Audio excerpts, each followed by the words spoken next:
G'day everyone. Just thought I'd give you a walk around my 2020 Heritage Softail Classic. Had the bike since new. Exceptionally great ride. Just thought I'd give you a rundown of some of the modifications that I've had since I got the bike. Starting at the front, I fitted the bike with a Reckless backwing fairing combined with a 7.5-inch Clockworks flared screen. Really think it's a great mod. Anyone looking to put a backwing on Heritage, thoroughly recommend it. You won't be disappointed. Stops all the wind and no buffering as well.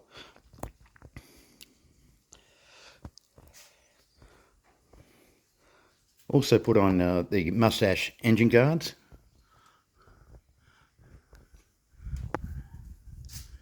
And sourced a couple of pair of soft lowers out of California. Really good for lower leg wind protection.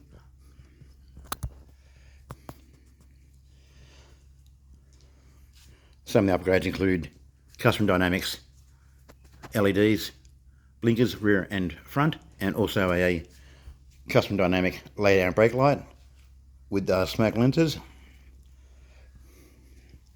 Some of the little things I've done on the left-hand side of the bike: coil cover, exchange linkage cover, put the skull floorboard inserts and gear shift knob as well. And also fitted the bike with rear passenger floorboards. Really good modification if you're doing a lot of two-up riding. Makes it a lot more comfortable for the other half.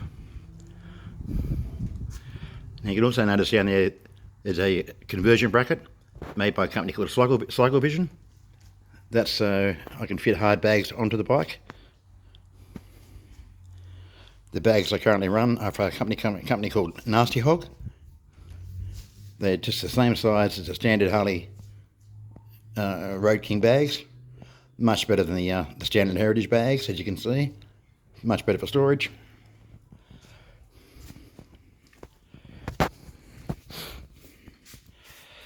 On the right hand side of the bike, you can see more of an idea of the inside of that fairing. You can get this fairing with the radio and all that sort of stuff, but that's not something I needed. Has a little glove compartment in there. Enough to hold your phone and a few other accessories.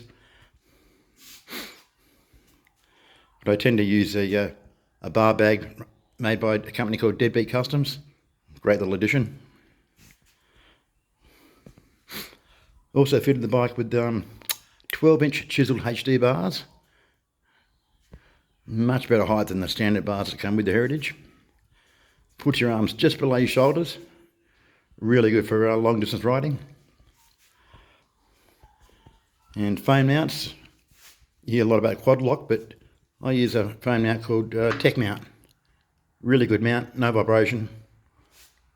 Thoroughly recommend it. Not cheap though.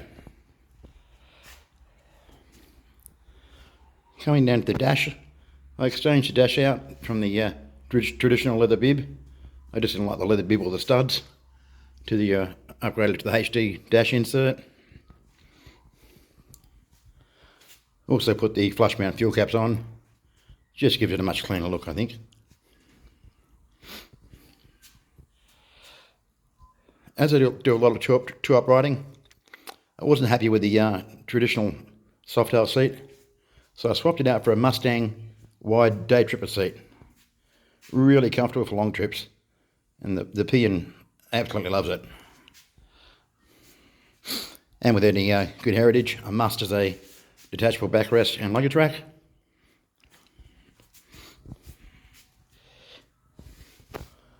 Also swapped out the traditional upright number plate holder for a lay down one, and you can get an idea of the profile of that rear brake light as well.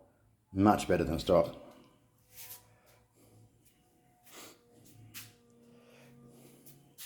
You can notice that the exhaust is quite short.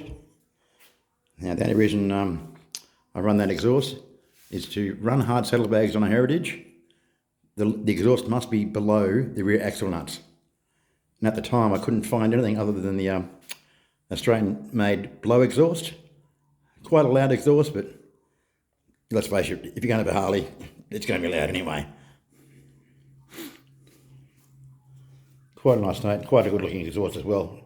Recommend that as well.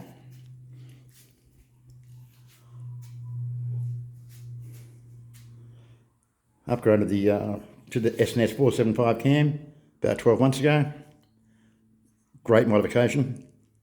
If you can afford to put the stage 2 in it, go for it. It gives you substantially more mid-range torque, anything from about 80 k's onwards, and you put the hot throttle down, you're going to go.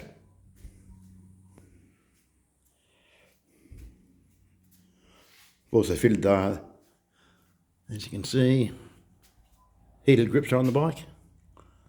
Great mod if you're in a cold climate like I am.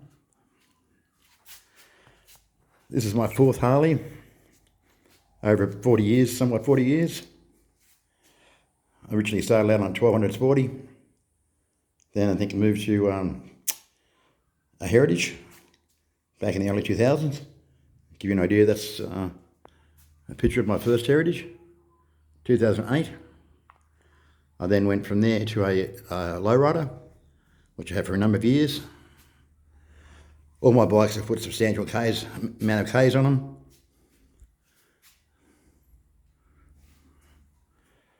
Just give you a swing around of what's in the garage here so you get an idea where the bike lives.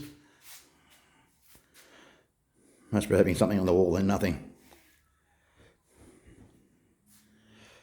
But yeah, can't speak highly enough about the Heritage. If you're looking for a good mid-range touring bike that's not going to break the bank, thoroughly recommend it. If you've got any questions, guys, about any of the modifications that I've done to the bike, or have any further information you need answered, just give me a shout out. Anyway, I hope you all enjoyed this. It's my first vlog. Talk to you all soon.